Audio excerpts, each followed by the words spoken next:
주 경배합니다. 온 마음 다해 예배합니다. 주께 예배합니다.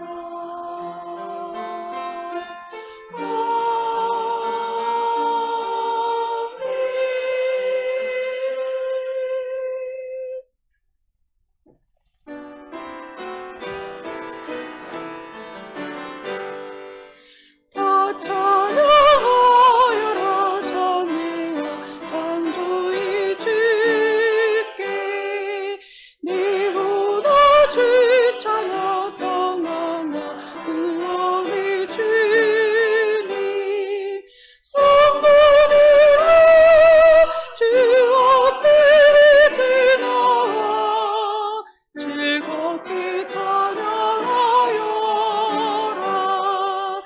다 찬양하여라 놀라운 만유의 주께 포근한 날개를 늘 풀어주시는 주님 성도들아 주님의 뜻 안에서 내 소원 다 이루리라. 다 찬양하여라 온 마음과 마음을 바쳐 이 세상 만물이 주 앞에 다 나와 찬양 성도들아 기쁨의 소리 높여 영원히 찬양하여라.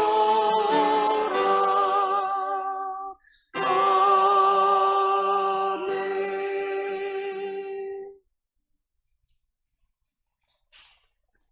새 노래로 여호와께 노래하라. 온 땅이여 여호와께 노래할지어다.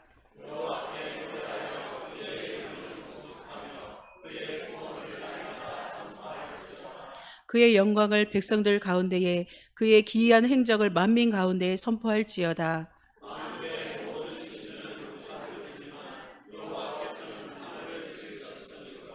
존귀와 위엄이 그의 앞에 있으며 아름답고 거룩한 것으로 여호와께 예배할지어다. 하늘은 기뻐하고 땅은 즐거워하며 바다와 거기에 충만한 것이 외치고 그때 숲의 모든 나무들이 여호와 앞에서 즐거이 노래하리니 그가 의로 세계를 심판하시며 그의 진실하심으로 백성을 심판하시리로다. 아멘.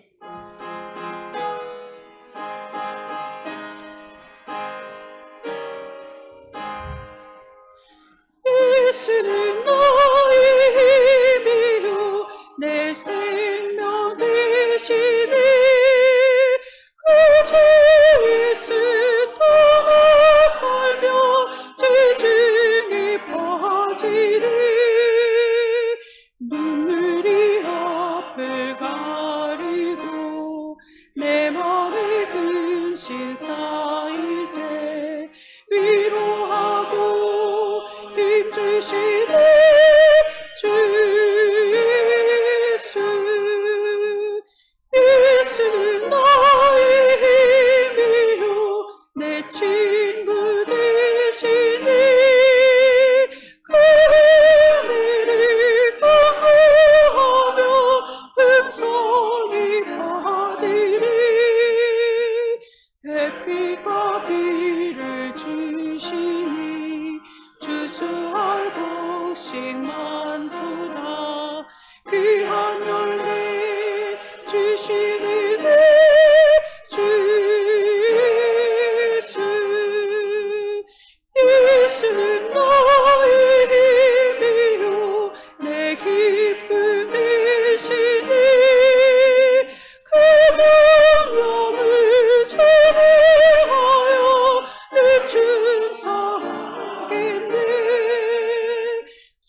나의 생명 나의 기쁨 지수.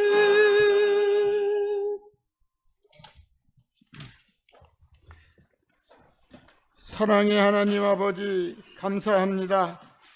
지난 한 주간도 주님의 사랑과 은혜 가운데 지나게 하시고 오늘 3월 첫 번째 거룩한 주님의 날을 허락하여 주셔서 하나님 전에 나와 사랑하는 형제자매들이 한자리에 모여 주님께 찬양으로 경배하게 하시니 주님 감사합니다. 이 시간 주님의 십자가를 바라보며 신령과 진정으로 예배드릴 수 있도록 성령 하나님께서 인도하여 주시옵소서. 하나님 아버지, 만물이 소생하는 이 계절에 저희들의 믿음도 성령 충만함을 입어 새로운 마음으로 변화되게 하시고 초대교회 성도들처럼 어떠한 고난과 역경 속에서도 주님만을 바라보며 살아가기에 부족함이 없도록 주님 인도하여 주시옵소서. 하나님 아버지, 저희들에게 지혜를 허락하여 주셔서 하나님의 뜻을 알아가게 하시고 주님이 기뻐하시는 삶을 살아가도록 주님 인도하여 주시옵소서. 이 시간 주님의 말씀을 사모하여 주님 전에 나온 사랑하는 성도들이 드리는 마음의 소원과 기도를 주님 들어 연락하여 주시기를 원합니다. 주님께서 주의 이름으로 존귀하게 하겠다고 약속하신 몸된 교회를 밤낮으로 주님 지켜주시고 주님의 뜻을 이루어가는 믿음의 공동체로 굳건하게 세워주시옵소서. 항상 저희로 평안 가운데 인도하시는 하나님 아버지, 저희가 오직 하나님의 인도함을 받게 하시고 주님을 따르는 자는 어두운 가운데 있지 아니하고 생명의 빛을 얻으리라고 하셨사오니 저희가 늘 빛 대신 주님을 따를 수 있게 하시고 빛과 소금의 역할을 잘 감당할 수 있도록 주님 도우시고 인도하여 주시옵소서. 저희들을 영육간에 풍성하게 하시고 주님의 거룩한 영으로 충만하게 하셔서 저희의 손이 하는 일을 기쁘시게 받아주시고 하나님의 사랑을 입은 자들로 그리스도의 향기로 이 땅에 살아가도록 주님 인도하여 주시옵소서. 그리하여 하나님의 곁에 안전히 지나게 하시고 오직 주님만 바라보고 살아가게 하여 주시기만을 이 시간 간절히 빌고 원합니다. 하나님 아버지, 병원에 입원 중인 박명옥 집사와 김상군 집사 그리고 우영희 집사님을 주님께서 치료하여 주시고 주님의 은혜로 강건하게 잘 나을 수 있도록 주님 도와주시옵소서. 하나님 아버지, 이 시간 드리는 예배가 신령과 진정으로 드리는 예배가 되게 하시고 주님의 은혜와 사랑이 가득하게 하여 주시옵소서. 목사님을 통하여 전해지는 말씀으로 저희 영혼이 새로운 힘을 얻게 해주시고 오직 하나님만이 영광을 받아 주시옵소서. 감사드리며 이 모든 말씀 우리 주 예수 그리스도 이름 받들어 기도하옵나이다. 아멘.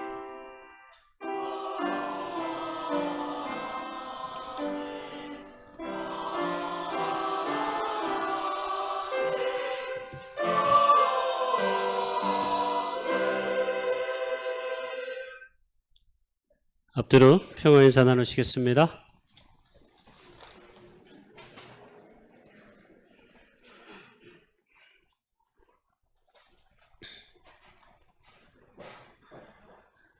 (3월의) 첫 주인데요. 생일 축하 시간 먼저 갖도록 하겠습니다. 우리 생일 맞으신 분들이 넘겨주세요. 네. 자, 일어나시면 좋겠습니다. 저 혹시 제가 잘못 알고, 제가 요새 실수가 많은 사람이라 혹시 또 자기가 생일이 3월에 있는데 음력하고 양력으로 있는데 미처 표기가 안 되신 분들 일어나셔도 됩니다. 자, 우리 3월에 생일 맞으신 분들 앞으로는 그 5초 안에 안 일어나시면 그 선물은 담임 목사에게 기속되는 걸로 이렇게 법을 하나 만들어야 되겠습니다. 이렇게 부끄러워하지 마시고, 자, 우리 열렬하게 아름다운 생명의 봄에 생일 맞으신 분들을 생일 축하 노래 2번 부르면서 축하하도록 하겠습니다. 악보도 하시세요.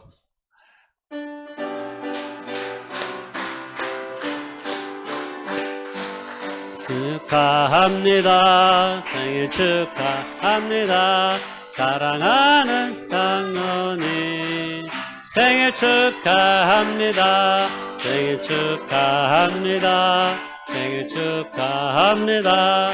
사랑하는 예사님 생일 축하합니다. 감사합니다.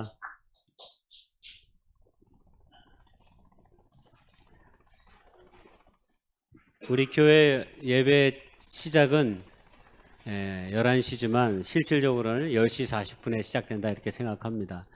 왜냐하면 우리가 교회에서 예배 전 찬양이라고 그러는데 예배 전 찬양이라는 말이 사실 조금 우스꽝스러워요. 왜냐하면 우리가 교회에 오는 순간 이미 예배가 시작된 것이거든요.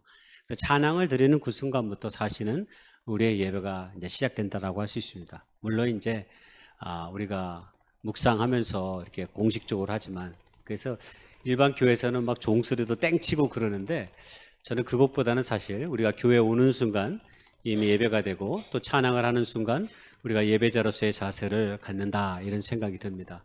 아무쪼록 예배전 찬양에 여러분들 함께 해주시고 우리가 하나님 앞에 영광스러운 예배를 늘 돌려드릴 수 있도록 이 봄에 우리가 그런 기쁨이 좀 있어질 수 있기를 소망합니다. 선한 사마리아 사역 카드 우리가 구역을 통해서 지금 받고 있고요. 구역에 속하지 않는 분들은 저에게 제출해 주시면 되는데 입구에 사마리아 카드 사역을 다시 그 종이를 좀 놔뒀으니까 혹시 못 가지시는 분 있으면 가져가셔서 꼭 써가지고 제출해 주시면 좋겠습니다. 구역은 구역자님들에게 제출해 주셔서 저에게 제출해 주시고, 구역에 속하지 않는 분들은 쓰셔서 저에게 주일날 아니면 수요일날 아니면 새벽에 제출해 주시면 좋겠습니다. 봄철 대신방이 우리가 공식적으로 3월 둘째 주부터 화요일부터 있을 예정입니다. 제가 봄철 대신방의 주제와 내용을 어떻게 할까를 계속해서 기도하고 고민하는 가운데서 제 마음속으로 다시 시작하는 마음으로, 이런 마음으로 제가 창세기의 말씀을 가지고 하나님의 말씀을 나눌까 이런 생각을 지금 하고 있습니다. 아무쪼록 우리의 가정들 기도 제목을 다 제출해 주셔서 우리가 함께 기도할 수 있는 기회를 또 갖게 될 거고, 신방할 때 반드시 기도 제목 제출해 주시고 또 원하는 찬양 있으시면 미리 말씀해 주시면 우리가 은혜로운 봄철 대신방이 될 수 있다 하겠습니다. 1년에 한 번 있는 이 신방이 우리의 가정들을 그리고 우리의 삶의 영혼들을 소송케 하는 그런 아름다운 역사가 이루어질 수 있도록 기대하는 마음으로 함께 준비해 주셨으면 좋겠습니다. 자, 오늘부터 대학 청년부 모임이 있는데요. 오후 1시에 모이려고 합니다. 사실은 우리가 전도사가 없어서 전도사를 저렇게 나갔다가 지금 오늘 예배를 드리러 왔는데, 우리 손현정 전도사님이 오늘 예배 드리러 왔는데 우리 환영의 박수 한번 치고 일단.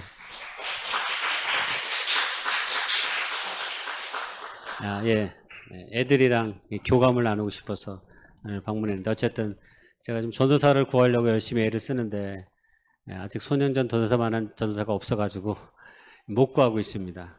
그래서 대학 청년부 일시적으로 지금 모임을 좀 가지려고 하는데 그래도 그냥 저기 할 수가 없어서 오후 1시에 교회 카페나 아니면 식당 빈 데서 지금 하려고 예정 중에 있습니다. 오늘부터 이루어지고 할 텐데 어제 뭐 공지했듯이 오늘 잘 모임이 이루어질 수도 여러분 많이 기대해 주시고, 우리 교회 대학 청년부 학생들이 청년들이 어려운 시대 속에서 신앙과 믿음을 잘 지키고 살아갈 수 있도록 여러분의 많은 관심과 기도와 격려가 필요합니다. 늘 함께 해주시면 좋겠습니다. 우리 교회 기도 제목이 있는데요. 늘 기억하셔서 어렵고 고통적인 있는 분들을 위해서 중보의 기도가 늘 우리의 삶의 자리 속에서 늘 있어질 수 있었으면 좋겠습니다. 특별한 기도 광고가 없으시면 주의 만찬 시간 갖도록 하겠습니다. 하나님의 말씀 너무나 소중한 말씀이니까요. 우리가 함께 예레미야 29장 11절의 말씀과 로마서 8장 28절의 말씀을 함께 읽었으면 좋겠습니다. 함께 예레미야 29장 11절의 말씀을 함께 합독하겠습니다. 시작. 여호와의 말씀이니라. 너희를 향한 나의 생각을 내가 아나니 평안이요 재앙이 아니라 너희에게 미래와 희망을 주는 것이니라. 로마서 8장 28절 시작. 우리가 알거니와 하나님을 사랑하는 자 곧 그때로 부르심을 입은 자들에게는 모든 것이 합력하여 선을 이루니라. 우리가 함께 읽었던 이 두 구절은 하나님의 섭리에 대해서 가장 잘 보여주는 말씀의 성경의 구절입니다. 저의 정의는 하나님의 섭리에 대한 저의 정의는 한마디로 하나님의 다스리심이다. 저는 이렇게 늘 표현합니다. 하나님의 다스리심이 온 땅 가운데, 온 역사 가운데 있는 것뿐만 아니라 우리의 삶 가운데서도 하나님의 다스리심은 우리 가운데 있다라고 하는 거죠. 하나님께서는 사실은 만물을 창조하시면서 하나님의 섭리를 우리에게 그 시작부터 장엄하게 보여주셨습니다. 그리고 또한 당신의 형상으로 우리를 창조하시고 우리 가운데 동행하셔서 특별히 믿는 자들에게 하나님의 성령 가운데 함께 하셔서 우리와 함께 동행하시는 분이 우리 하나님이십니다. 그런데 우리가 함께 예레미야 29장 11절의 저 말씀이 바로 하나님의 뜻과 그 마음을 우리를 향한 그 생각을 가장 잘 보여주는 말씀이기도 합니다. 그것이 무엇입니까? 하나님께서 우리를 향한 생각은 재앙이 아니라 평안이고 소망이라는 거예요. 미래의 희망이라는 거예요. 이게 하나님의 뜻입니다. 여러분, 이런 하나님이 오늘 나와 함께 계시고 내 모든 삶의 길을 인도해가는 분이심을 늘 믿으며 고백하는 저와 여러분이 무엇보다 되었으면 좋겠습니다. 그런데 저 말씀이 예레미야 29장 11절의 말씀의 배경이 이스라엘 민족이 바벨론의 포로로 끌려 가운데서 들려진 하나님의 애언의 말씀입니다. 그러니까 가장 민족적으로 고난과 고통의 상황 속에 직면해 있을 때 하나님께서는 애언자들을 통해서 저 말씀을 주셨어요. 그러니까 어떻게 보면 우리의 상식으로는 맞지 않을 것 같아요. 고난과 눈물과 고통이 지금 눈앞에 펼쳐져 있는데 하나님께서는 너희를 향한 나의 생각은 결코 재앙이 아니다. 그들은 스스로 생각하기를 우리 지금 재앙 가운데 있는 거 아니야? 우리 지금 고통 가운데 있는 거 아니야? 이렇게 생각할 수 있을지 모르겠지만 하나님께서는 그것이 아니라 장래의 평안과 미래의 소망을 주려 하는 그저 일부분의 과정임을 우리에게 보여주고 말하는 것입니다. 하나님의 섭리의 가정 속에서 때로 고난과 눈물과 고통의 시간들이 담보되어 있는 거죠. 이걸 가장 선명하게 보여주는 하나님의 섭리는 바로 예수 그리스도의 십자가의 구속의 사건입니다. 예수 그리스도의 십자가가 육신의 눈으로 보면 고통스러운 노마의 형벌의 도구일 뿐이지만 믿음의 눈으로 바라보면 이 십자가가 우리를 구원하는 구속의 도구이고 구속의 역사임을 우리는 압니다. 그래서 바울이 고린도전서 1장 18절에 십자가의 도가 멸망하는 자들에게는 미련한 것이요 구원을 얻는 우리에게는 하나님의 능력이 된다라는 말씀을 전한 것입니다. 그렇습니다. 우리가 하나님의 섭리에 눈을 떠갈 때 우리의 신앙은 더욱더 단단해질 것이고 특별히 매주 우리가 떼는 이 떡과 이 잔을 통해서 우리의 믿음의 신앙을 더해주게 될 것입니다. 그러므로 오늘도 살아계신 그 하나님께서 이 떡과 이 잔을 우리가 먹고 마심을 통해서 그 놀라운 역사가 여전히 우리의 삶 가운데 그리고 내 삶 가운데 동행하고 있음을 깊이 깨달으시는 복된 예배와 주의 만찬의 시간이 될 수 있기를 간절히 소망합니다. 우리가 떼려고 하는 이 떡은 예수님의 몸을 기념해서 우리가 함께 나누는 것입니다. 떡을 한 분병의 기도를 드리도록 하겠습니다.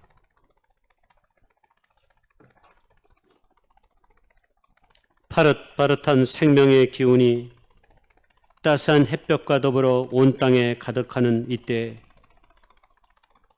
죽어있는 것 같은 대지에 움들이 피어나는 역사를 불러일으키시는 하나님의 놀라운 역사를 찬양합니다. 이 떡을 통해 온 땅에 생명을 불어넣으시는 하나님의 거룩한 손길을 따라 우리의 삶의 발걸음도 그렇게 생명의 걸음이 될 수 있도록 인도해 주시옵소서. 우리가 말하는 것이 아름답고 우리가 이야기하는 것들이 생명을 살리는 이야기들이 되어지며 우리가 행하는 것들이 고통 중에 있는 한 영혼을 일으켜 세울 수 있는 거룩한 발돋움이 될 수 있도록 우리를 인도해 주시옵소서. 예수님의 이름으로 감사하며 기도드려 싸움나이다. 아멘.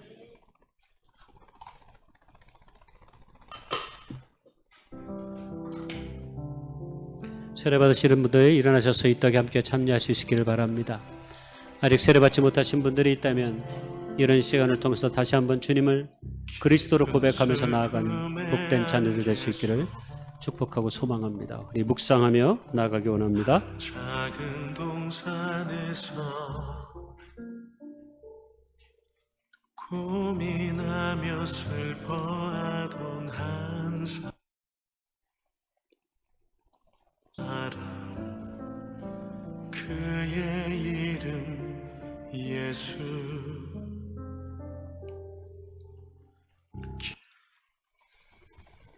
깊은 슬픔의 안개서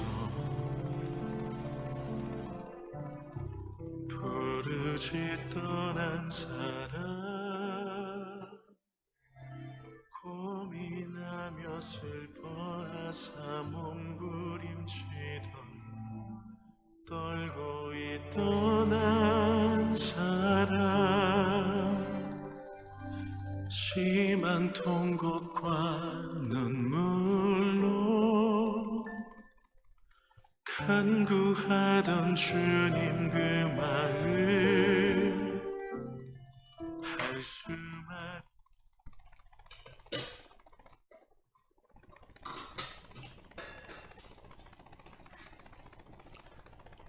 우리가 받으려고 하는 이자는 우리 주님의 보혈의 피를 기념해서 함께 나누는 것입니다. 배잔을 위해 기도하겠습니다. 온 땅에 생명을 창조하신 하나님, 주님의 십자가를 통해 타락한 세상을 회복시키시고 죽어가던 모든 것들을 살리신 그 은혜를 이 시간 기억합니다. 오늘도 그 찬란한 역사의 섭리와 손길에 우리의 모든 삶이 순복하게 하옵소서. 헤아릴 수 없는 수많은 일들이 도처에 있지만 하나님의 그 장중의 손길 안에 이 모든 것들이 주어져 있음을 기억하게 하시고 오늘도 우리를 살리시는 주님의 은혜 감사함으로 나아가는 저희들이 되게 주옵소서. 예수님의 이름으로 감사하며 기도드려 싸움나이다. 아멘. 죽음의 두려움 이기고 골고다 오르셨던 주님, 그 길에 떨어진 주의 사랑의 피, 날 향한 그의 아픈 사랑,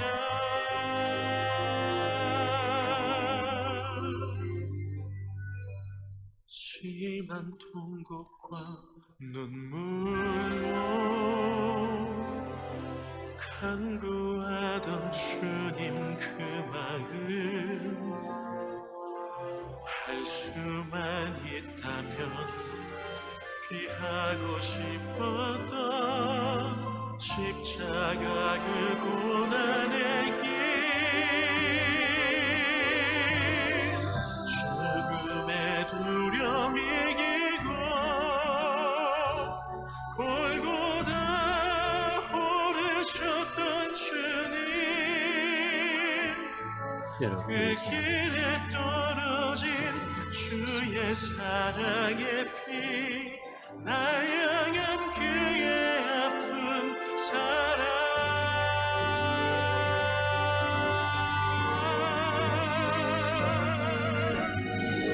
죽음의 두려움 이기고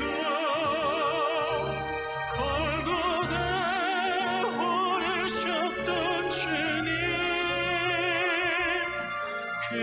하늘에 떨어진 주 사랑의 피 날 향한 그의 아픈 사랑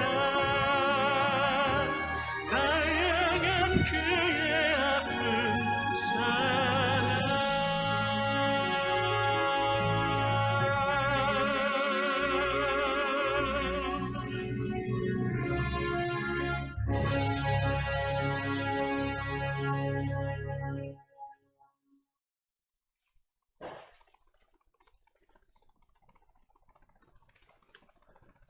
응원하겠습니다.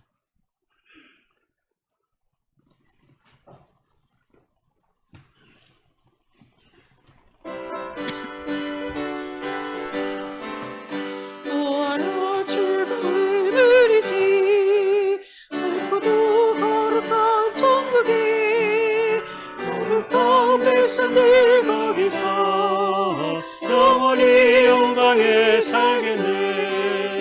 거기서 기쁘고 즐거운 집에서 거기서 영원히 영광에 살겠네. 앞서간 우리의 친구들 광명한 그 집에 올라가 거룩한 주님의 보좌 찬미로 영원히 즐기네. 거기서 기쁘고 즐거운 집에서 거기서 찬미로 영원히 즐기네. 우리를 구하신 주님도 거룩한 그 집에 계시니 우리도 이 세상 떠날 때에 주님과 영원히 살겠네. 거기서 기쁘고 즐거운 집에서 거기서 기쁘고 영원히 살겠네. 우리의 일생이 끝나면 영원히 즐거운 곳에서 거룩한 아버지 모시고 기쁘고 즐겁게 살겠네. 거기서 기쁘고 즐거운 집에서 거기서 기쁘고 즐겁게 살겠네. 오늘도 우리에게 아름다운 삶의 시간을 주신 하나님 진심으로 감사합니다. 새로운 날들이 우리의 눈앞에 있으니 또한 감사합니다.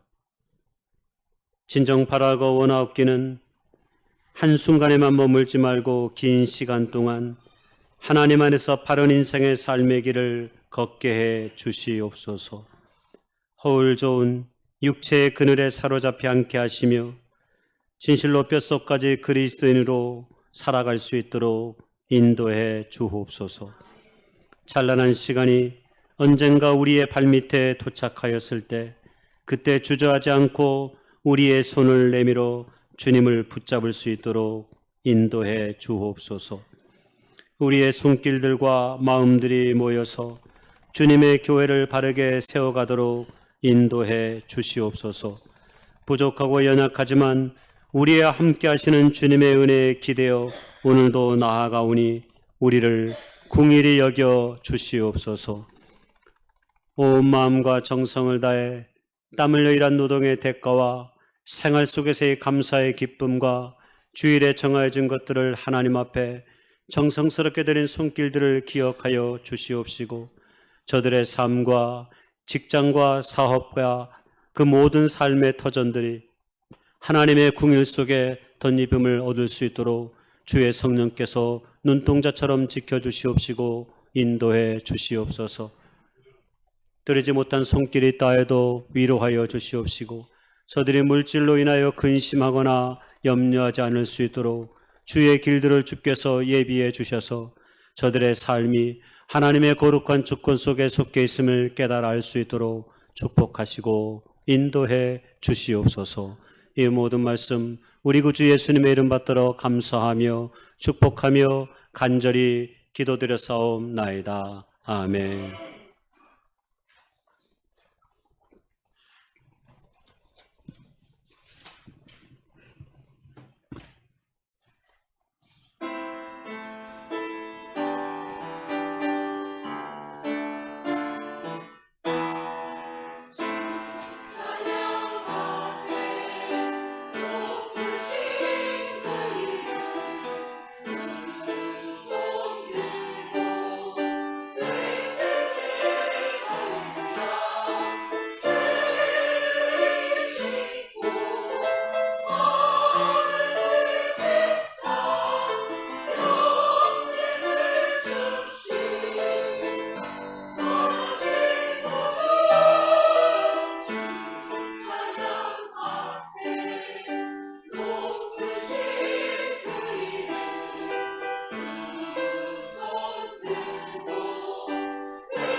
(3월 2일) 주일 아침 예배 성경 말씀 창세기 25장 27절 34절 말씀.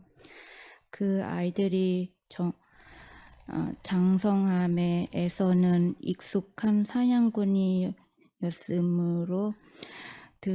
둘 사람이 되고 야곱은 조용한 사람이었으므로 장막에 거주하니 이삭은 에서가 사냥한 고기를 좋아하므로 그를 사랑하고 리브가는 야곱은 사랑하였더라. 야곱이 죽은 수였더니 에서가 들에서 돌아와서 심히 피곤하여 야곱에게 이르되 내가 피곤하니 그 붉은 것은 내가 먹게 하라 한지라. 그러므로 에서의 별명은 에돔이더라. 야곱이 이르되 형의 장자의 명분은 오늘 내게 팔라. 에서가 이르되 내가 죽게 되었으니 이 장자의 명분이 내게 무엇이 유익하리요. 야곱이 이르되 오늘 내게 맹세하라. 에서가 맹세하고 장자의 명분은 야곱에게 판지라. 야곱이 떡과 팥죽은 에서에게 주매 에서가 먹으면 마시고 일어나 갔으니 에서가 장자의 명분은 가볍게 여김이었더라. 잠언 19장 21절 말씀. 사람이 마음에는 많은 계획이 있어도 오직 여호와 뜻이만 완전히 서리라. 오늘 주어진 하나님의 말씀 가지고 인간의 경솔함과 하나님의 섭리, 이런 말씀의 제목으로 하나님 말씀 나누기 원합니다. 제가 제일 좋아하는 계절이 어딜까요? 네, 4분의 1이니까 한번 맞춰보세요. 저에 대해서 좀 더 많은 관심을 가져주세요. 제가 봄을 좋아합니다. 왜 좋아할까요? 1번 눈을 안 치워서, 2번 사택이 많이 추워서, 3번 뭐 여러 가지가 있을 수 있겠는데 어쨌든 저는 사계절 중에 봄이 제일 좋습니다. 사실 서울에 평생 살 동안에는 봄이 좋은 줄 몰랐습니다. 늘 사계절이 사계절이었어요. 그냥 봄, 여름, 가을, 겨울이 있구나라는 것이었는데, 이거 춘천에 오니까 이 시간이 지나고 계절이 바뀌는 것을 온 삶으로 느끼게 됩니다. 몸으로뿐만 아니라 눈으로 보여지는 풍경들이 시간과 계절의 바뀜을 선명하게 느끼게 되는 거죠. 그래서 너무 행복하고 너무 감사하다, 그런 생각이 듭니다. 이건 서울에 있을 때, 도시에 있을 때 느끼지 못했던 감정과 마음입니다. 춘천이 우리에게 주는 사계절의 변화는 굉장히 따사롭고 우리의 생명을 일군다라는 생각이 들 정도로 여러분들 늘 그것을 경험하니까 잘 모르는데 우리가 한번 깊이 생각해 볼 수 있는 기회가 좀 되었으면 좋겠습니다. 생각해 보면 겨우내 얼었던 땅들이 녹고 나무들이 움을 틔우면서 새싹을 틔우고 꽃들이 피어나는 이 계절이 얼마나 우리에게 새로운 시작과 마음을 주는 것 같아서 행복하게 합니다. 무엇보다도 하나님을 믿는 사람들은 이 자연의 순환 속에서 우리 하나님의 섭리와 은혜를 그 어느 때보다도 깊게 느낄 수 있는 계절이 저는 이 봄이라고 생각합니다. 여러분, 우리의 눈에 보이지 않잖아요. 뿌리들이 보입니까? 사람의 눈에 보이지 않습니다. 나무들과 꽃들 사이에 그 뿌리는 우리가 볼 수 없지만 이 봄의 따뜻한 기운을 안고 시간이 되면 거기에서 푸릇푸릇한 봄이 돋아나면서 생명의 꽃들을 피어나가는 일련의 모습들을 바라보면 얼마나 놀랍고 신비한지 모르겠다 하는 생각이 듭니다. 그래서 자연스럽게 하나님의 섭리에 가는 생각을 이 봄이 되면 유독 올해는 제가 많이 하게 되었습니다. 자연의 변화 속에서도 그것을 느꼈겠지만 혼란스러운 때로 시대와 역사의 한가운데서 더더욱 많은 것을 느끼고 그 하나님의 섭리와 그 역사가 무엇인지를 질문하는 기회를 자연스럽게 갖게 되었기 때문입니다. 그리고 또 최근 우리가 하나님의 말씀을 같이 읽어나가면서 그 말씀을 읽을 때마다 하나님의 그 구속의 역사와 섭리가 어떻게 인간의 생각과 그 한계를 초월하여 도저히 우리가 볼 수 없고 우리가 깨달을 수 없는 것들이 우리의 삶 가운데, 역사 가운데, 그리고 온 세상 가운데 가득함을 그 어느 때보다도 깊이 체감하고 있기 때문입니다. 하나님의 섭리를 생각하면서 제 마음에 들었던 것이 있었습니다. 성경을 읽다 보니까 이 하나님의 섭리를 이루는 그 과정의 역사가 우리가 구속의 역사라고 말하는데 그 성경 속에서 잘 드러나는데 어떻게 드러나냐면 공교롭게도 인간의 경솔함 때문에 하나님의 섭리의 역사가 더 빛을 발하는 모습으로 다가오는 것을 말씀을 읽다가 많이 느꼈습니다. 그래서 고전에도 인간의 경솔함이 얼마나 큰 문제를 갖고 있는지 노자 도덕경 26장에 보면 경증식근 조직실군이라는 말이 있는데 가벼우면 근본을 잇는다라는 말이 있어요. 그래서 가볍다라는 말이 바로 경솔하다는 뜻을 갖고 있습니다. 사람이 경솔하면 근본을 잃는데요. 나라고 하는 한 존재로서의 삶의 가치와 의미를 잃어버리게 만드는 것이 경솔함이다라고 고전에서도 저렇게 이야기하는 거죠. 우리도 한두 번쯤 경솔한 판단과 경솔한 생각을 안 가져본 사람이 없을 것입니다. 그리고 돌아서서 조금 그 경솔함을 후회하고 안타깝게 생각했던 그런 삶의 경험들이 다 우리의 삶 가운데 있습니다. 우리가 깊이 있게 진중히 생각하지 못하여서 우리가 어떤 것을 경솔히 행함으로 말미암아서 엄청난 아픔과 고통을 겪게 된 적도 많이 있는 거죠. 그러나 우리가 기억해야 될 것은 우리의 그 어떤 경솔함도 결코 하나님의 섭리를 흔들 수 없다고 하는 사실을 우리가 기억해야 합니다. 그래서 오늘 우리는 하나님의 말씀을 통해서 하나님의 섭리를 더 깊이 있게 이해할 수 있는 이야기를 오늘 말씀을 중심으로 함께 이야기를 좀 나누려고 합니다. 왜 우리는 이런 경솔함에 쉽게 빠지게 되는 것일까요? 대부분은 우리의 생각과 계획 때문입니다. 사람은 자신이 갖고 있는 생각과 계획이 늘 옳다고 생각합니다. 그리고 자기 자신은 그 순간과 그 상황 속에서 최선의 판단을 했다고 생각합니다. 그런데 얼마간의 시간이 지나고 나면 그 최선의 판단이 사실은 나의 작은 욕심에 미혹당한 선택이었다고 하는 사실을 깨닫게 되기도 하고, 때로 자칫 잘못 생각하여서 그릇된 판단의 결과로 나타나는 일들이 많이 있는 거죠. 무엇보다 충분한 기도와 숙고 없이 이루어지는 우리의 판단들은 대부분 실수와 경솔함으로 치우칠 때가 많이 있습니다. 이런 것을 대표적으로 보여주는 게 창세기 16장에 나오는데, 아브라함의 이야기를 통해서도 우리가 잘 압니다. 아브라함과 사라가 하나님의 약속하심 속에 있었지만 그 약속하심을 기다리다 아들을 주시겠다고 약속했지만 그것이 끝내 쉽게 그들의 생각과 계획 속에 오지 않으니까 결국 창세기 16장에 어떤 일을 벌여요? 사라가 자기의 여종 하갈을 남편 아브라함에게 줍니다. 그래서 낳은 아들이 이스마엘입니다.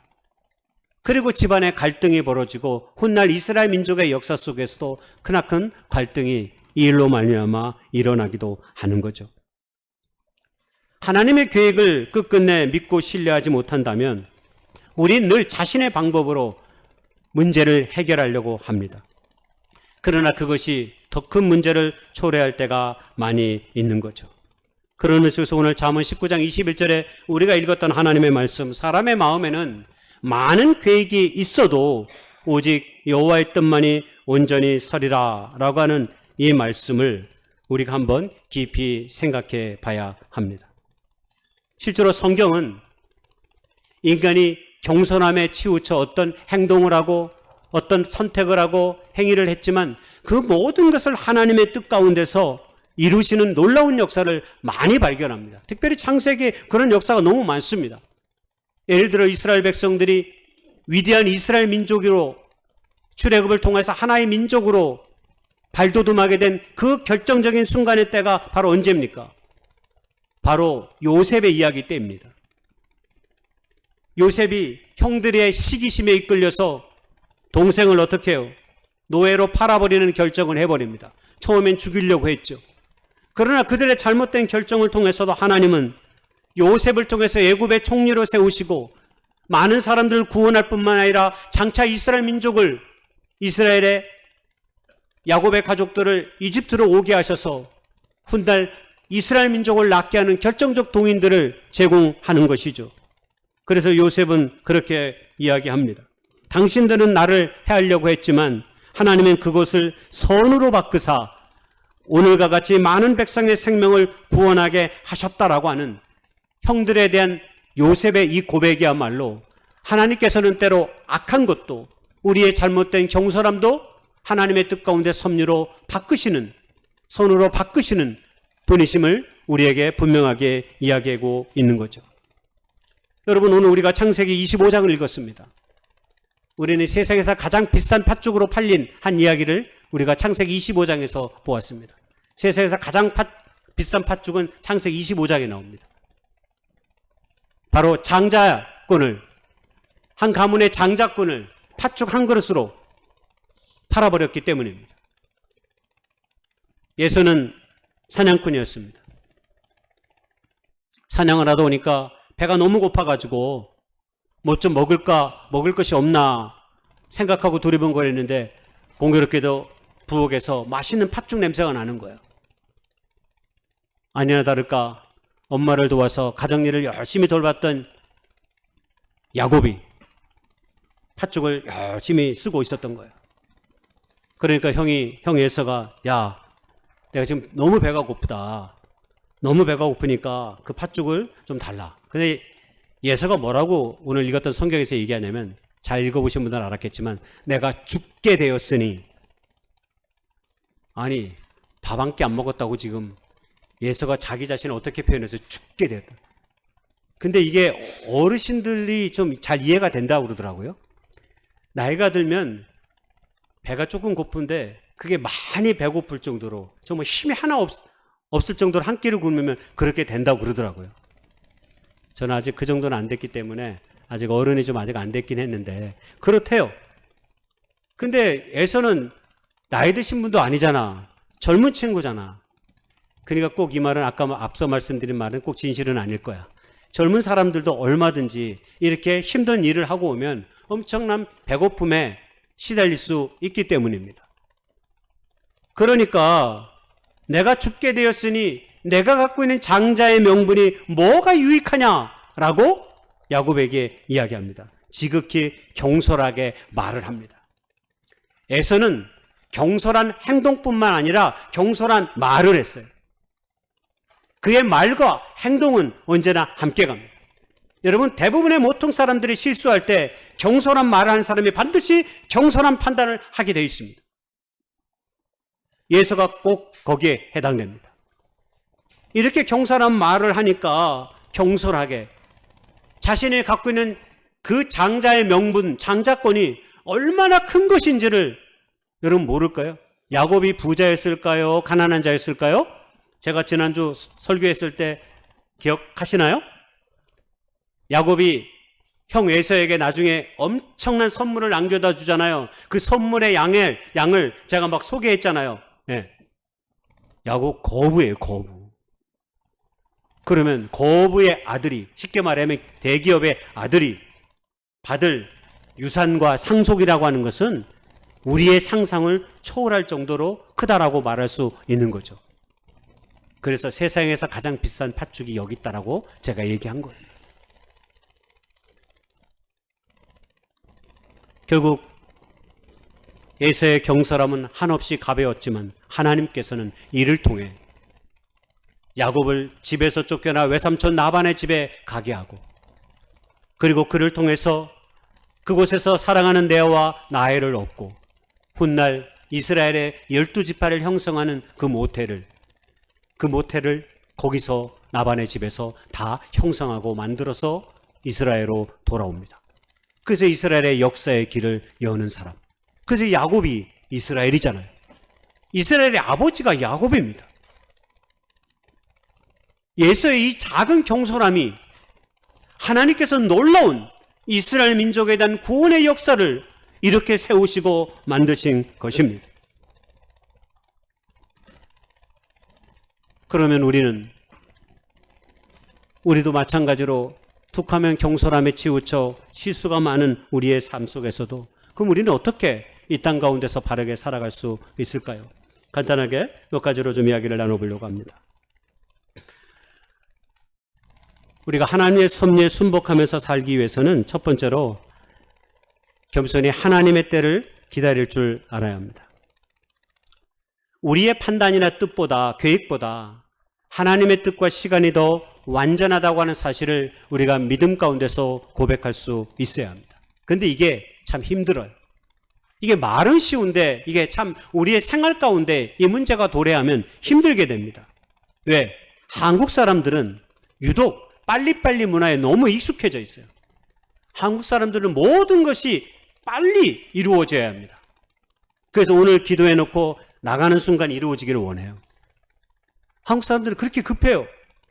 한국 사람들이 유럽에 유학을 가거나 이민을 가면 가장 답답한 게 뭔지 아세요? 이제 고국을 떠났으니까 인터넷을 설치해가지고 때로 고국의 이야기도 듣고 뭐 그러겠죠. 인터넷을 딱 설치를 요청을 딱 한대요. 그러면 그 담당 회사에서 예 알겠습니다 그런데요. 근데 하루 이틀 일주일이 지나도 깜깜무소식이에요. 우리 같았으면 오전에 했으면 오후에 와야 되죠. 안 그러면 최소한 내일 오전에 와요. 내일 오전에 안 오면 어떻게 돼요? 예, 득달같이 전화해가지고 어떻게 된 거냐고, 내가 어제 신청했는데 왜 빨리 설치 안 해주시냐고 그럴 거예요. 그런데 유독 독일 같은 데서는 인터넷에 설치하는 시간이 무려 최소한 3주가 걸린대요. 그러니 하루 이틀 만에 인터넷을 설치해서 인터넷을 했던 한국의 사람들에게는 이 시간이 너무나 까마득하게 먼 시간입니다. 그래서 전화해보면 예, 곧 해드리겠습니다. 조금만 기다려주세요. 또 일주일 간대요. 그래서 어떤 분들은 조금 오지에 사는 독일에 사는 사람들은 2달 만에 인터넷을 설치했다라고 하는 이야기도 소개하고 있습니다. 우리가 어떤 문제를 두고 기도할 때를 한번 생각해 보세요. 하나님이 우리 가운데 기도에 응답하시는 건 3가지입니다. 첫 번째가 예수고, 두 번째가 노고, 세 번째가 기다리랍니다. 근데 우리는 늘 기도하면 뭐만 있기를 바라요? 예스. 내가 기도하면 다 이루어져야 된다고 생각해. 그건 자기 생각이고, 하나님께서 하나님의 때 하나님의 방법으로 하나님의 일들을 이루시기 때문에 우리가 드린 그 기도가 하나님의 뜻에 합치될 때 하나님께서 그 기도 가운데 역사하실 때가 많아요. 그런데 성경을 읽다 보니까 대부분의 기도가 1번, 2번, 3번 중에 뭘까요? 성경 잘 안 읽으시죠, 우리가? 대부분 3번이 많아요. 기다려라. wait. 여러분, 창세기부터 앞서 내가 요셉의 이야기도 했고 아브라함의 이야기도 했지만 다 공통점이 뭐예요? 기다림과 관계됐잖아요. 기다림. 하나님의 섭리를 이해하는데 가장 중요한 요소 중에 하나가 뭐냐면 기다림입니다. 기다림. 그리고 그 기다림이 우리에게 더 깊은 기쁨과 선물을 안겨다 두는 것을 우리가 성경을 통해서 그리고 우리의 삶 가운데서 많이 경험합니다. 효여행은, 그리고 어디 가는 여행은 기다리는 동안 행복해져요. 그렇죠? 기다리는 동안 행복합니다. 여행을 가보셨잖아요, 우리가. 특히 멀리 갈 때의 여행은 그것을 준비하고 기다리는 과정이 행복합니다. 막상 가면 정신없어 금방 끝나버려. 돌아오니까 벌써 여행 끝났대. 근데 그것을 기다리는 시간에는 되게 행복합니다. 마음이 행복해요. 기다리면 우리에게 그런 하나님의 섭리와 하나님의 주권을 더 강력하게 느끼는 가장 중요한 요소 가운데 하나입니다. 요새 제가 많이 부르는 것이 하나님을 만나면 끝난 것이다요. 이게 뭐 주일학교, 교회학교에 무슨 주제가라는데 주제가인 줄 몰랐어요. 이게 이제 열심히 저도 부르고 우리 아내도 좋아하고 막 그래서 그러니까 하나님을 만나면 끝난 것이다가 얼마나 많이 나오는지 몰라요. 집안에서 막. 근데 여러분, 저 찬양을 보세요. 모든 것이 끝났다고 말하는 사람들의 말을 듣지 말아라. 하나님은 아직도 너에게서 시선을 떼지 않았다. 세상에서 답을 찾지 말아라. 사람들을 의지하지 마라. 여러분, 이 말씀들이 얼마나 우리에게 아름답고 깊게 다가옵니까? 우리가 조금 문제가 안 풀리면 사람들은 이러쿵 저러쿵 말을 합니다. 그리고 또 이런 걱정 저런 걱정합니다. 다 자기의 생각과 계획 속에 사로잡혀 있는 거예요. 우리가 하나님을 믿는다고 말하면서, 하나님을 신뢰한다고 말하면서 정작 우리의 삶의 태도와 형태를 보면 늘 조급하고 모든 것이 내 뜻대로 이루어지지 않으면 안 되는 그런 신앙과 믿음으로 나아갈 때가 얼마나 많이 있는지 몰라요. 여러분, 초대교회의 역사가 어떻게 시작됐습니까? 사도행전에 보면 사도행전 2장에 초대교회가 성령이 오순절날 임하심을 말미암아서 교회가 시작되는데 그때 마지막에 예수님께서 부활하셔서 승천하시기 전에 제자들에게 하신 말씀이 누가복음 24장 49절에 그 말씀을 주셨어요. 볼지어다 내가 내 아버지께서 약속하신 것을 너희에게 보내리니, 성령을 보내리니 너희는 위로부터 능력으로 입혀질 때까지 이 성에 머물라. 제자들에게 예루살렘에 머물라고 말씀하셨습니다. 예루살렘에 머물면서 위로부터 하늘의 성령이 능력 가운데 임할 날을 기다렸던 거예요. 그래서 그 성령의 능력을 입고 오늘날 교회가 생겨지게 된 것입니다. 겸손한 기다림은 하나님의 주권과 그 섭리의 역사를 이루는 첩경입니다. 모든 것이 혼돈스럽고 당황스러울수록 우리가 자꾸 기도의 자리, 하나님의 말씀을 묵상하는 자리에 자신의 삶을 두어야 하는 이유가 거기 있습니다. 여러분, 우리가 다 헤아려 볼 수 있습니까? 세상의 어떤 그 과학자도 이 우주와 이 지구의 모든 것을 다 안다고 말하는 사람은 단 한 사람도 없습니다. 아니, 알 수가 없습니다. 온 세계를 창조하신 하나님만이, 온 세계의 모든 역사를 이루시는 하나님만이 그 모든 역사의 이면에 있다는 사실을 인정하고 알 때만이 우리는 하나님의 주권과 그 섭리에 온전히 복종할 수 있게 되는 거죠. 두 번째로는 당연히 순종하는 마음이 필요합니다. 제가 지금 넘겼나 봐요. 네. 빼먹었습니다. 순종하는 마음.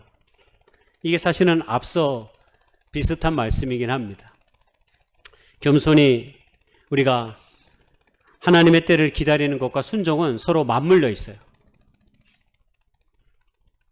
기다리면 반드시 순종함이 깔려있기 때문입니다. 근데 기다림의 얼굴이 여러 가지가 있을 수 있어요. 첫 번째로는 내려놓는 모습으로, 때로는 침묵으로. 그러니까 순종의 얼굴은 다양한 기다림의 얼굴로 이렇게 나타날 수 있는 거죠. 실제로 성경에 보면 하나님의 말씀에 순종하여 기다리지 못함으로 말미암아서 삶이 바뀐 사람이 있습니다. 그 사람이 대표적으로 사울 왕입니다. 이스라엘의 첫 번째 왕 사울이 어떻게 하나님의 뜻에서 하나님의 길에서 벗어났습니까? 블레셋과의 전쟁 때문에 하나님의 길에서 결정적으로 벗어났다고 성경은 이야기합니다. 이스라엘 민족은 신정국가입니다. 이방의 민족들과 전쟁을 치르려면 반드시 제사를 드리고 예배를 드리고 전쟁에 나갑니다. 그러면 그 예배와 제사를 드리는 사람이 누굽니까? 바로 제사장입니다. 선지자입니다. 당시의 사무엘인 거죠. 왕인 자신이 해야 될 일이 아닙니다. 그런데 블레셋의 사람들이 코앞에 쳐들어오니까 이제 너무 긴박해진 거예요. 그러니까 제사장과 선지자의 역할을 담당했던 사무엘의 역할을 그냥 자기가 해버립니다. 왜? 지금 당장 생명이 경각에 달려있다라고 보았기 때문입니다. 그래서 사울왕은 자신이 제사를 집전하고 예배를 집전하여 예배를 드립니다. 결국 그것 때문에 하나님께서는 사무엘을 더 이상 그의 왕위를 지속하지 못하도록 만드셨습니다. 하나님을 온전히 신뢰하지 못했던 것입니다. 요즘 우리 시대에 우리의 삶에 순종하기가 되게 힘듭니다. 오늘 우리 시대가 이 개인주의적인 문화와 이기성이 그 어느 때보다 더 큰 시대 속에 살고 있기 때문입니다. 사람들은 자기 자신을 높이는 일에 많은 관심이 있습니다. 자기 자신을 사람들 앞에 과시하는 일, 겸손보다는 자신의 능력을 어떻게든 드러내서 사람들에게 인정받고 많은 것들을 얻는 일에 관심이 많습니다. 그래서 우리가 어떤 일에 합력하여서 선을 이루려고 하는 것보다는 혼자서 어떤 많은 일들을 이루는 것에 익숙합니다. 그리고 그것을 자신감이라는 이름으로 포장하고 능력이라는 이름으로 포장하여서 그 일들을 감당하려고 하는 것이죠. 아닙니다. 그거 지극히 이기적인 것입니다. 우리가 혼자서 많은 일들을 할 수 있겠지만 하나님은 언제나 우리가 합력하여 더 많은 일들을 이루기를 원하시는 분이시죠. 하나님께서 교회를 그렇게 세웠습니다. 위대한 능력 한 사람을 세워서 교회를 이룬 것이 아니라 부르심을 입은 자들의 모임, 복수로 세상을 구원하는 공동체로 교회를 세워갔다라는 사실입니다. 그래서 오직 여호와를 앙망하는 자가 세움을 얻고 하나님의 일들을 이룬다라고 성경은 우리에게 말하고 있는 것입니다. 마지막 세 번째로, 실수했더라도 우리가 낭망하지 말아야 합니다. 사람이 완벽하지 않습니다. 저도 실수가 많은 사람이라. 그러나 그 모든 실수가 때로 우리를 완전한 절망으로 이끌어가서는 곤란합니다. 어떤 사람은 낙담하여서 극한 선택을 하기도 하지만 그것은 하나님의 사람들이 가지는 태도는 절대 아닙니다. 그래서 하나님께서는 우리가 잘못하고 실수할 때 있지만 우리가 회개하여 주님 앞에 우리의 죄를 자복하면 미쁘시고 의로우신 하나님께서 우리를 살리신다라고 말했기 때문입니다. 여러분, 베드로를 보세요. 베드로는 예루살렘 초대교회 담임 목사입니다. 근데 그가 어떻게 담임 목사가 됐습니까? 예수님의 제자들 중에 베드로처럼 눈앞에서 예수님을 눈앞에서 3번이나 부인한 사람이 있었습니까? 없었습니다. 베드로는 눈앞에서 예수님을 3번이나 부인했습니다. 눈빛이 서로 마주보는 현장에서 말입니다. 그랬지만 그는 자신의 잘못을 회개하고 자복하며 하나님의 뜻을 구함으로 결국 예루살렘 교회의 기둥이 되었습니다. 우리가 요새 새벽에는 사도행전을 읽고 있는데 거기에도 1차 선교 여행에 함께 동행했던 마가 요한이라는 사람이 중간에 힘들다고 포기해버리고 그냥 예루살렘으로 돌아가 버립니다. 그것 때문에 2차 선교 여행 때 바울과 바나바가 엄청 다툽니다. 그러나 그것으로 성경은 다 말하지 않고 디모데후서 4장 11절에 보면 누가가 나와 함께 있다. 내가 올 때 마가를 데리고 오라. 그가 나의 유익한 사람이다라고 말합니다. 결국 마가와 바울이 어떤 삶의 여정 가운데서 화해해서 하나님의 거룩한 일꾼으로 합력했다는 사실을 우리가 엿볼 수 있는 것입니다. 믿음의 사람들에게는 실수하고 넘어질 때가 있습니다. 우리도 분명 그럴 때가 많이 있습니다. 그러나 하나님께서 우리를 반드시 일으켜 세워주셔서 하나님의 뜻을 이룬다고 하는 사실을 믿음으로 고백할 수 있기를 소망합니다. 잠언서 24장 16절에 보면 대저 의인은 7번 넘어질지라도 다시 일어서려니와 악인은 재앙으로 인하여 엎드려진다라고 말했습니다. 그렇습니다. 오늘 우리가 의인이 될 수 있는 것은 우리가 행한 능력 때문이 아니라 하나님께서 우리를 의롭다 하시기 때문에 우리가 일어설 수 있는 것입니다. 내가 능력이 많아서 출중해서 내가 가진 것이 많고 무엇인가 사회적으로 성공하여서가 아니라 오직 우리의 모든 삶의 주권이 하나님께 있다고 하는 그 믿음과 신뢰가 하나님이 우리를 일으키시는 가장 강력한 동인임을 믿을 수 있기를 소망합니다. 그것이 세상의 사람들과 우리가 다른 것입니다. 세상의 사람들은 서푼어치도 안 되는 자신들의 자신감과 자신의 능력으로 그 어떤 것이든 다 무엇이든 해낼 수 있다고 말하지만 여러분, 그 모든 것들이 어느 순간 허망 없이 하루아침에 무너지고 넘어지고 다 깨트려지는 것을 우리가 경험하고 볼 때가 얼마나 많이 있습니까? 그러나 믿음의 사람들은 우리의 이 모든 삶이 하나님의 손안에 있다는 사실을 인정하고 고백하며 나아가는 사람이기 때문에 때로 실수할지라도, 때로 넘어질지라도, 때로 아픔과 고통 가운데 일지라도 그것이 우리의 삶의 전부가 되지 않음을 하나님의 주권 속에 믿음으로 나아가는 사람들이 믿음의 사람들인 우리다라는 고백으로 저 여러분이 다시 한번 이 봄날에 일어설 수 있기를 소망합니다. 생명의 봄에 역대사 16절 11절의 말씀처럼 너희는 여호와를 의뢰하고 그의 능력을 의지하여 항상 그의 얼굴을 찾아라 하였는데 이 말씀이 이 봄날에 우리의 삶 가운데 가득하게 덮여질 수 있기를 소망합니다. 그래서 우리의 입술의 고백이 그리고 우리의 삶의 태도가 이런 마음으로 다시 한번 일어서며 나아갈 수 있기를 소망합니다. 우리 함께 기도하기를 원합니다. 우리가 때로 어려운 순간들을 만약 경험하고 있을지라도 결코 그것으로 인해 넘어지거나 좌절하지 않기를 바랍니다. 우리가 이 땅 가운데 생명이 있는 동안에는 하나님께서 우리의 주권자가 되어주십니다.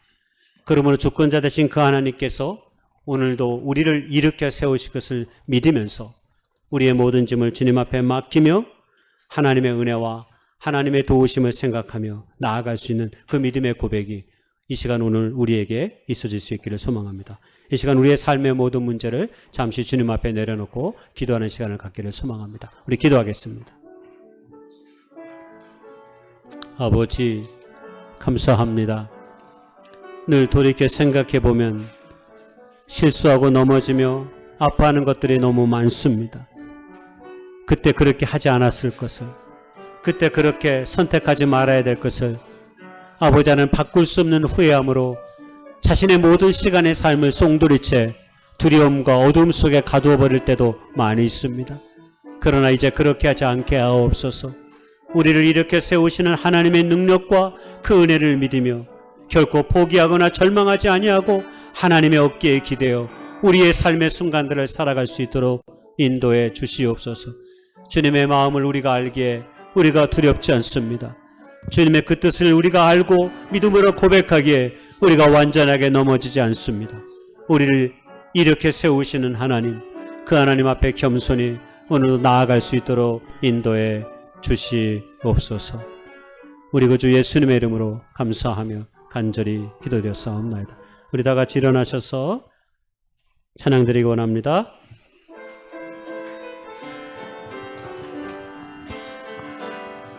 모든 것이 끝났다고 말하는 사람들의 말을 듣지 말아라. 하나님은 아직도 너에게서 시선을 떼지 않았다. 세상에서 답을 찾지 말아라. 사람들을 의지하지 말아라. 너의 모든 문제는 하나님만이 해결할 수가 있다. 기도를 쉬지 마라. 찬양을 멈추지 마라. 하나님이 너를 주목하고 있다. 예배에 집중하라. 말씀을 찾아라. 하나님을 만나면 끝난 것이다. 모든 것이 끝났다고 말하는 사람들의 말을 듣지 말아라. 하나님은 아직도 너에게서 시선을 떼지 않았다. 세상에서 답을 찾지 말아라. 사람들을 의지하지 말아라. 너의 모든 문제는 하나님만이 해결할 수가 있다. 가는 길 멈추지 마라. 뒤를 돌아보지 마라. 하나님이 너를 주목하고 있다. 의심을 하지 마라. 절대 포기하지 마라. 하나님을 믿으면 끝난 것이다.